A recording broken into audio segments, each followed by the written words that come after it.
Hi காம்ஷியஸ் wishes. முதல் 3 மாதம் இனிதே நிறைவடைந்து 2வது 3 மாதத்தில் இணைக்கிறோம்.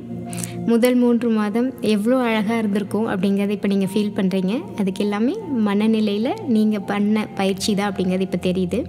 அதே மாதிரி 2வது 3 மாத நிகழ்வுகளும் உங்களுக்கு அழகாக இருக்கும். அதற்கு என்ன மாதிரி பயிற்சி பண்ணணும் அப்படிங்கிறது இப்போ தெரிஞ்சுக்கலாம். அதுக்கு முன்னாடி முதல் 3 மாதத்தில் நீங்கள் பண்ண ஒவ்வொரு பயிற்சியோட கனெக்டிவிட்டியாக இன்றைக்கி நடக்கக்கூடிய மாற்றங்கள் என்ன அப்படிங்கிறத 13வது வாரத்தில் இன்றைக்கி நம்ம பார்க்கலாம். 13வது வாரத்தில் ரிலாக்ஸின் அப்படிங்கிற ஒரு ஹார்மோன் உருவாகும். இயல்பாக எல்லாருக்கும் உருவாகும். எப்போ அது அதிகமாக உருவாகும் அப்படின்னா உங்களோட மனம் அமைதியாக இருக்கும்போது மட்டும்தான் உருவாகும். சில சிக்கல்கள் இருக்குது, இல்லை வீட்டு பிரச்சனைகள் இருக்குது, இல்லை ஏதாவது குடும்ப தகராறு இருக்குது அப்படின்னா அப்போ நம்மளோட இமோஷன்ஸ் மாறும். அந்த நெகட்டிவ் இமோஷன்ஸ் இந்த ஹார்மோனை சுருக்க விடுறதை கொஞ்சம் தடைப்படுத்தலாம். அந்த நேரத்தில் தான் நம்மளுக்கு சில சிக்கல்கள் வரும். ஆனால் இந்த ப்ராக்டிஸ் நீங்கள் எல்லோரும் பண்ணியிருப்பீங்க. 12 வாரம் அழகாக அந்த பயிற்சி பண்ணினதுனால இன்றைக்கி 13வது வாரத்தில் இந்த அழகிய நிகழ்வுகள் உங்கள் பாடியில் நடக்கிறத நீங்கள் ஃபீல் பண்ணுவீங்க. இதோட கண்டினியூஸாக குழந்தையோட ஆரோக்கியம் இப்போ ரொம்ப சூப்பராக இருக்கும். அவங்களுக்கு கை கால்லாம் அழகாக வளர்ந்துருக்கும். முக்கியமாக போன்ஸ் எல்லாம் அவங்களுக்கு வளர ஆரம்பிச்சிருக்கும். அதுதான் நீங்கள் ரொம்ப அழகாக ஃபீல் பண்ண ஆரம்பிச்சிருப்பீங்க. ஏன்னா 13th வீக்கில் செகண்ட் ட்ரைமஸ்டரோட ஃபர்ஸ்ட் வீக்காக இருக்கும்போது உங்களுக்கு ஆல்மோஸ்ட் முன்னாடி நடந்தது எல்லாமே செட்டில் டவுன் ஆகி இப்போ அந்த ப்ளசன்ட் திங்ஸை தான் ஃபீல் பண்ண ஆரம்பிச்சிருப்பீங்க. அப்போது இந்த நேரத்தில் ஒரு சின்ன கேஸ் ஸ்டடி உங்களுக்கு ஷேர் பண்ணுறேன்.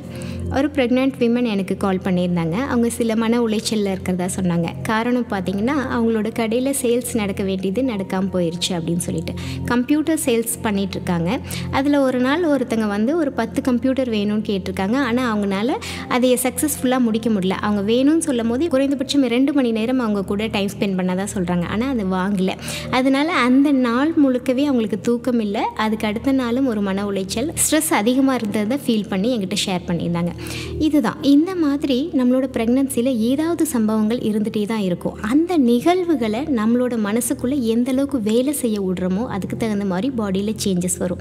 அந்த மன உளைச்சல் இப்போ அவங்களுக்கே தெரிஞ்சிருக்கு இது ஒரு மன உளைச்சல் தான் அப்படின்னு சொல்லிட்டு இதையெல்லாம் நம்ம ஸ்டாப் பண்ணோம். ஏன்னா நம்ம most of the pregnant women working விமனாக இருக்கிறதுனால அவங்களுக்கு அந்த நேரத்துலையும் சில சம்பவங்கள் நடக்கலாம். அந்த இடத்துலையும் நம்ம இந்த ப்ராக்டிசஸ்லாம் கொண்டு வரணும். அப்போ இப்போது அவங்கள்ட்ட நானே கேள்வி கேட்டேன், உங்களோட தேவை என்ன நடந்தால் நல்லாயிருக்கும்? இதை தான் நம்ம எப்போவுமே ப்ராக்டிஸில் வச்சுட்டே இருக்கணும். இப்போ என்னோடய தேவை சேல்ஸ் நடக்கணும். இப்போ நடந்திருந்தால் நல்லா இருந்திருக்குமா? 10 கம்ப்யூட்டர் அவங்க வாங்கியிருந்தால் நான் சந்தோஷமாக இருப்பேன். இன்றைக்கி மிஸ் பண்ணிட்டேன். ஓகே, நாளைக்கு என்ன நடக்கணும்? இந்த மாதிரி யாராவது வந்தாங்கன்னா மிஸ் பண்ணக்கூடாது. இப்போ எப்போவுமே மனசில் எப்படி வேலை செய்யணும் அப்படின்னா என்ன நடக்கணுமோ என்ன நடந்தால் நல்லா இருக்குமோ அது நடக்கிற மாதிரியும் நடந்த மாதிரியும் ஃபஸ்ட் மைண்டில் கொண்டு பழகணும்.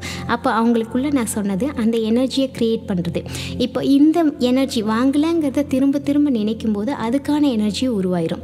இப்போ நாளைக்கு இந்த மாதிரி யாராவது ஒரு 20 கம்ப்யூட்டர் 50 கம்ப்யூட்டர் ஈவன் 100 கம்ப்யூட்டர் இல்லை பல்கான ஆர்டர்ஸ் உங்களுக்கு கிடைக்கிற மாதிரி, இல்லை நீங்கள் ஒரு பிராண்டையே நீங்களே ஒரு ப்ரமோட் பண்ணுற மாதிரி, ஒரு டிஸ்ட்ரிபியூட்டராக மாற மாதிரி, இந்த மாதிரிலாம் கூட நீங்கள் கொண்டு போகலாம் அப்படின்னு நான் சொல்லும்போது அவங்களுக்கு புரிஞ்சுது.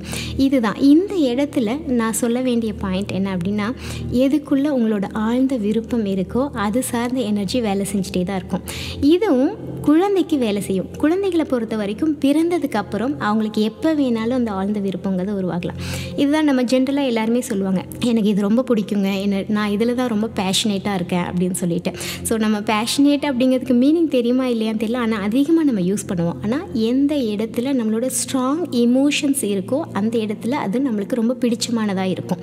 அதை நம்ம ரொம்ப நேசிப்போம். அதில் நம்ம ரொம்ப நேரம் வேலை செஞ்சால் கூட அதுக்கு டைம் எடுத்தது தெரியவே தெரியாது. அப்போ இந்த 13th வீக்கில் ப்ரெக்னென்ட் விமன் பார்த்திங்க அப்படின்னா ஏதோ ஒன்றுக்குள்ளே மூழ்கி போகிறது, எதையோ ஒன்றை பற்றி அதிகமாக திங்க் பண்ணுறது, பிடிச்ச விஷயத்தை பற்றி தான் அதிகமாக திங்க் பண்ணும். இல்லை சப்போஸ் உங்களுக்கு பிடிக்காத விஷயங்கள் வருதுன்னா அதை பற்றி இக்னோர் பண்ணுறது ரொம்ப ரொம்ப முக்கியமாக இருக்கும். அப்போ அந்த பெண்மணிக்கு நம்ம கொடுத்த சில ப்ராக்டிஸஸ்க்கு அப்புறம் அவங்க சொன்னது என்னென்னா அதை ப்ராக்டிஸ் பண்ணாங்க. அன்னைக்கு அந்த நிகழ்வு நடந்த மாதிரியே இல்லாத அளவுக்கு அவங்க மைண்டில் அதை கொண்டு வராமல் ப்ராக்டிஸ் பண்ணாங்க. அதோட கனெக்டடாக வீட்டுக்குள்ளே சில மாற்றங்களையும் அவங்க பார்த்து தான் சொன்னாங்க.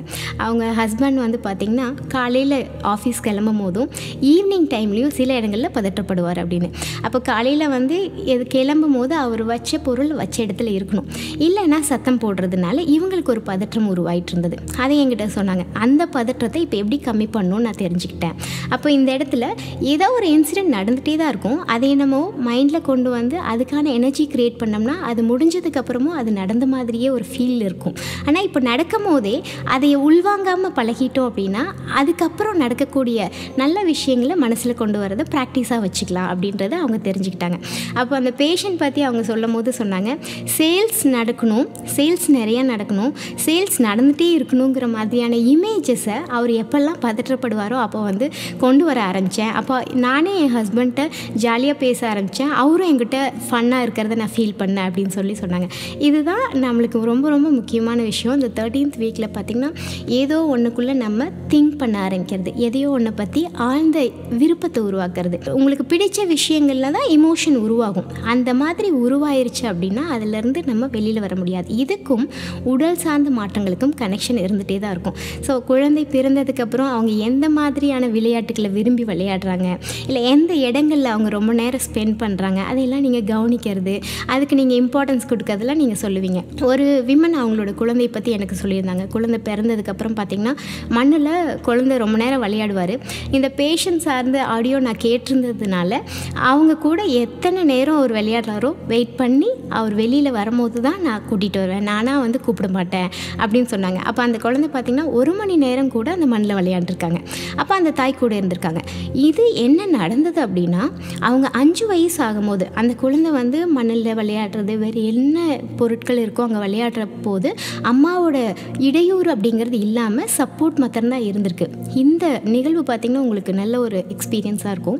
இவங்க சொன்னது என்னென்னா, 5 வருடம் கழித்து அந்த குழந்தையோட ஒவ்வொரு ஆக்டிவிட்டியும் ரொம்ப ஸ்ட்ராங்காக, யாருனாலையும் செய்ய முடியாத விஷயங்களை கூட அவர் செஞ்சதாக அவங்க ஃபீல் பண்ணுவாங்க. ஒரு ப்ரௌடாக ஒரு மதராக வந்து சந்தோஷமாக சொல்லுவாங்க. அவர் வந்து பார்த்திங்கன்னா ஒரு குக்கிங் சார்ந்து சில விஷயங்களை எடுத்தாருன்னா அவரே செஞ்சு முடிச்சிருவாராம்மா. அந்த இடத்துல இதுதான் நிறைய பேர் நம்மள்கிட்ட வந்து கேட்கும் போது என்ன சொல்லுவாங்கன்னா, ஏதோ ஒரு இடத்துல குழந்தை வந்து செய்ய முடியாமல் பாதியில் கஷ்டப்படுறதும், ஒரு வேலையை எடுத்து முடிக்க முடியாமல் ஒரு ஸ்ட்ரகிள் ஆகிறதும், அதனால் வரக்கூடிய சைக்கலாஜிக்கல் ப்ராப்ளத்தை எப்படி ஹேண்டில் பண்ணுறதுன்னு தெரியாமல் இருக்கிறதும் தான் இப்போ எங்கிட்ட வந்து கேட்பாங்க. அப்போ இதையே இந்த 13th வீக்கில் நம்ம அழகாக கொண்டு போக முடியும். அப்போ அவங்க சொன்னது என்னென்னா, இந்த குழந்தை வந்து ஒரு வேலை எடுக்கிறாரு, ஒரு பொட்டேட்டோ எடுத்து, அது அவங்க அம்மா சொன்னது, பொட்டேட்டோ எடுத்து அதை வந்து ஃப்ரை பண்ணணும்னு நினச்சாருன்னா அவரே வந்து எல்லா வேலையும் செய்வாராம்மா. தீயில் வந்து காமிச்சு அந்த பொட்டேட்டோவை கருக்கி அதை வந்து கட் பண்ணி க்ளீன் பண்ணி எல்லாத்துக்கும் ஷேர் பண்ணி சாப்பிட்றது அவருக்கு ரொம்ப பிடிக்கும் அப்படின்னு சொன்னாங்க. இந்த மாதிரி தான் குழந்தைகள் வந்து ஒரு வேலை எடுத்தாங்கன்னா முடிக்கிற வரைக்கும் அதுக்குள்ளே இருக்கிறாங்க அப்படின்னா அது இங்கேயே உருவாகணும். அம்மா எந்த இடத்துல எல்லாம் ஆழ்ந்த விருப்பத்தை ஒன்றுக்கிட்ட உருவாக்குறாங்களோ அதுக்கு தகுந்த மாதிரி இது மாறிட்டே தான் இருக்கும். ஸோ இந்த 13வது வாரத்தில் பேஷனை எப்படி உருவாக்கலாம், பேஷனோட இம்பார்ட்டன்ஸ் என்ன, பேஷன்னால் என்ன மாதிரியான மாற்றங்கள் உடல் அளவில் உருவாகுது அப்படிங்கிறத நம்ம தெரிஞ்சுருக்கோம். இப்போ உங்களுக்கு நல்லா ஃபீல் ஆகும். அந்த ரிலாக்ஸிங் ஹார்மோன் அப்படிங்கிறது நம்மளோட பாடியில் எப்போ உருவாகும் அப்படின்னா, நீங்கள் மனதளவில் அந்த அமைதியை ப்ராக்டிஸ் பண்ணும்போது அது உருவாகும். இந்த 13வது வாரத்தில் அது உருவாகிருக்கும். உருவானதுக்கப்புறம் உங்களோட பாடிக்குள்ளே தசைநார்கள், உங்களோட ஜாயின்ஸ்லாம் வந்து ரொம்ப ஈஸியாக உங்களோட சைல்டு பர்த்தை கொண்டு போகிறதுக்காக மாறிட்டுருக்கும். இதில் இன்னொரு ரிசர்ச் கூட இருக்குது.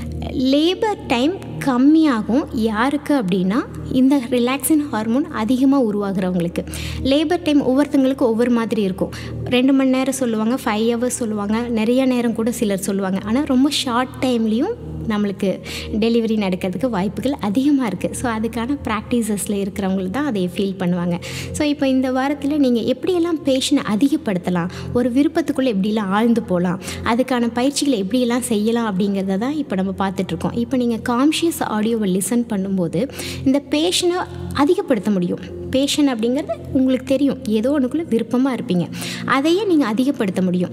இப்போ ஜென்ரலாக ஒரு ப்ராப்ளம்னு எங்கள்கிட்ட வராங்க, சைக்காலஜிஸ்ட்டு வராங்க அப்படின்னா அந்த இடத்துல ஃபஸ்ட்டாக நம்ம கேட்குற கேள்வி உங்களோட விருப்பம் என்ன அப்படின்னு. ஏன்னா ஏதோ ஒன்றில் விருப்பம் இருக்கணும்.